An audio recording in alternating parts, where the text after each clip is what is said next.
Hey, everybody's talking about the 3D visualizer inside of Sling Pro, but since Fixture View came out the month before, I don't know if some people are sleeping on it, and since it's my favorite view, let's talk about it. So, we're going to touch the circle right next to the green plus, it says FV, and we're going to choose Layout View. Now after you've done your patch, all of your fixtures are just in rows and columns, right? So the obvious way to use this is to drag them around to do a visual layout. So let's do a version of that. First, I'm going to move the lights that I am not using right now out of the way. And let's see, let's turn on multi-select, grab those two, great.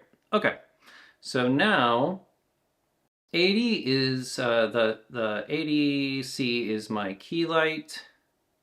I am using the B7C as my fill light. But then the MT Pros are on the top of the cubbies, and the MC Pros are within the cubbies. So let's grab all the MC Pros, let's drag them over here, and let's you deselect everything by pressing an empty square, and then select the MT Pros and drag them down on top. The 80C should be moved over a little bit. Great. All right, so really quick, we have this layout, right? And that way, if someone says, oh, the key light, oh, the fill light, oh, the top shelf above the cubbies, what is that doing? Can you make it a little brighter, a little dimmer? It's all right there, right? Super easy. So, although this is a great way to use it, it's not really the way that I use it. So, for whatever it's worth, let's do that. All right, so what I like to do is use the rows to be fixture type. So I always know the 80Cs are on the top because they're important lights to me. The B7C actually is the next most important light. I use that in pretty much every shoot that I ever do. And then the MC Pros, I like in the row below. These two go over here.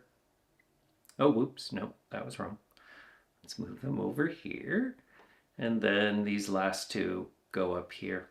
And what I like about this is this reminds me of how other friends of mine who are really good programmers, that are visual programmers, like to work. They don't care what the number of the fixture is, they care where it is on the screen, and that's what they memorize.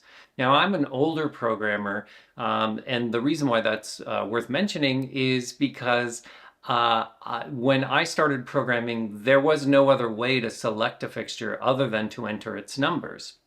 And so, since I'm kind of a numbers nerd anyways, that's my favorite way to work. I memorize numbers very quickly. It's easy for me to do. But in this visual layout, it's just a different way of working that I think is really beneficial. Now, in this particular application, what I like about this is I have all of my fixtures viewable. The Q stack is open, all of the controls are open at the top. It's really easy to see everything all at once and interact with them whenever I need to. So what's your favorite way and view to work inside of Sling Pro, or anything? Hit me in the comments.